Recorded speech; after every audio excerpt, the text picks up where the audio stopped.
Friends, it's very unusual for me to give a sermon not on Shabbat. And furthermore, as I address you this morning on a Wednesday morning rather than a Shabbat morning, a very popular children's song from Israel comes to mind. It is known in Israel, the song is entitled Ze lo kol kach na'im lirot gan sagur. It's not the most pleasant thing in the world to behold, to see an empty garden. This could be a kindergarten, it could be a school, it could be a shul. It's very, very hard for all of us to see the places that we cherish, that empower us, that give us a sense of meaning and purpose in our lives sealed, and to see virtually the entirety of human civilization on pause, facing this unprecedented menace of the coronavirus. Never before in history had all of humanity faced in concert such a thing. Certainly we've had historical afflictions, the Spanish flu a century ago in Europe, in medieval times in Europe, the Black Plague, but now all of humanity in one boat, and in times of what sociologist Emil Durkheim called anomie, unprecedented times in which new norms and new guidelines and a new vision needs to be articulated for humanity to contend with this upheaval. Friends, this is a time in which it is incumbent upon each and every one of us to connect to what is arguably the greatest trait of the Jewish people throughout the tempestuous vicissitudes of Jewish history. And that characteristic is resilience. If you open the first chapter of the book of Shemot, Exodus, and you read about the genocidal campaign that the Pharaoh launched against the Jewish people, you come across a verse which encapsulates the unrivaled resilience of our people. It says, "V'ka'asher ye'anu oto ken yirbe v'chen yifrotz." The more we were tortured, afflicted, the more we burst forth with greater tenacity and strength. And this is what we must do now. Not only the Jewish people, but humanity in its entirety. Friends, Rashi, the greatest Torah commentator of our people, who lived a millennium ago in northern France, teaches us in his commentary on the beginning of the book of Exodus that the Hebrew word for crisis, mashber, was in antiquity the name of the birthing stool upon which mothers sat as they were giving birth. In other words, a crisis, if handled with vigor and courage and wisdom and altruism, can lead to great things. And nobody knows that better than our people. And furthermore, our people came into being in a moment of crisis. Jacob, Israel, after whom we're named as a nation, was struggling in the dead of night with an angelic being. According to some of the Torah commentators, it was a demonic being. It was the angel of Esau, the arch rival of our people.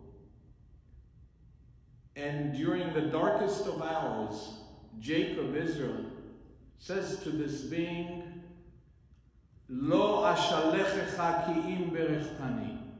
I will not let you go unless you bless me. I will not let you go unless you bless me. We have to find and excavate and dig to find blessings even in this time of adversity. This is what we have always done throughout our history. When we lost the Second Temple and embarked upon a 2 millennia exile, we transformed ourselves from a territorial people of the land of Israel and Jerusalem and the temple into the global people of the book. And the text, the Torah, became our homeland. We became invincible. We didn't need a land and an army. We had the eternity of Torah in a book. The greatest disaster, the expulsion, the exile from Israel, turned us into the people of the book, the people of the eternity of the written word. And then in 1096 came the Crusades and devastated European Jewry. From this came Hasidei Ashkenaz, the great German mystics who paved the road to the Kabbalah.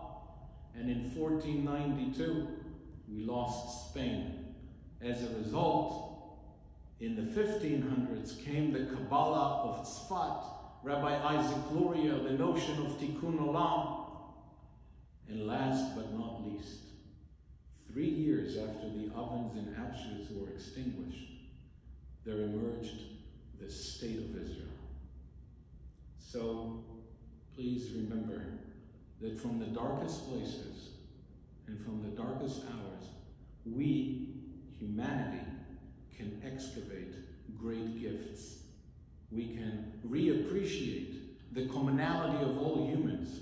We can realize that we must transcend the facade of ethnic and religious and national difference and recognize our common humanity. This is a time for all of humanity to say in the exclamatory rather than as Cain did in the interrogative. This is a time for all of us to say in the exclamatory, I am my brother's keeper. And to support every human being across our ways. If you're walking the public space and you see a fellow human being, say, stay healthy. Nice to see you. This is an opportunity for families to further cement the love in the family. I have to tell you, my wife and I are spending more time together. We're deepening our connection, our bond, our love, our relationship. This morning, before I left home, my older daughter looks at me beaming and said, Ima says, Mommy says, you're gonna come back home early, and the entire family, we're all gonna watch a movie together. This is an opportunity. This is an opportunity to get our priorities right and focus on the fundamentals of life and the things that give us emotional and social and mental oxygen. Another popular song in Israel says, Mi shema'amin lo mefached.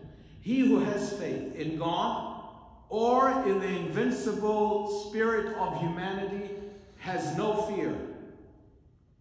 In Hebrew, the word for faith, emunah, is also connected to the word amen. When we have faith, we say amen to life, no matter what calamity strikes us. Just like the walking skeletons who walked out of the camps, having lost everyone and everything, and said amen to life. Psalm 23, that we read every Shabbat afternoon in the profundity of the sacred waters of Shabbat, famously reads, Gam ki elech begeitz al mavet lo yirara. Even though we walk in the shadow of the valley of death, and we're fearing, God forbid, millions of fatalities throughout the globe, we shall fear no evil. We shall stand strong together and summon the finest inner fountains that the human spirit has to offer to fortify ourselves and our families and our communities and our people and the entire human family.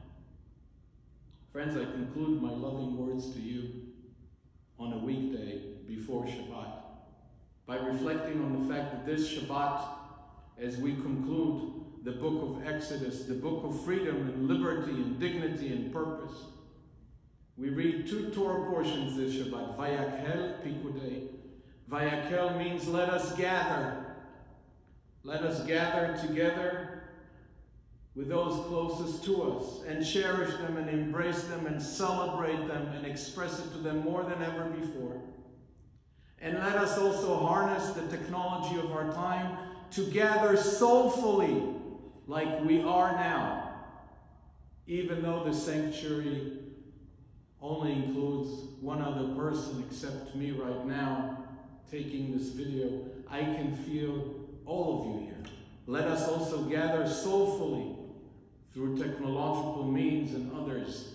Let us put aside all the things that divide us. Let us put aside all the political enmities in extended families, in social circles, in businesses, in communities.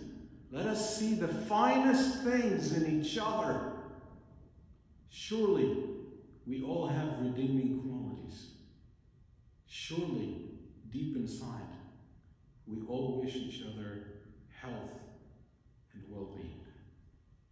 And the second Torah portion we read this Shabbat is called Pikudei, connected to the Hebrew word Pkudot, which means instructions, orders. This is a time to honor and to adhere to all the governmental regulations.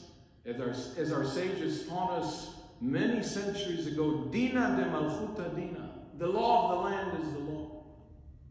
We must realize that every time, God forbid, if we don't adhere to the instructions, we're putting at risk the elderly and others. I leave you today once more with a concluding psalm of the services that we celebrate from the 1st of Elul until the end of Shemini Atzeret. Psalm 27 concludes with these undying words, seeking to empower us in the darkest of hours. Kaveh el Hashem, chazak ve'amet zebecha, ve'kaveh el Hashem. Hope unto God, be strong and take courage, and hope unto God. Shabbat shalom, and be well.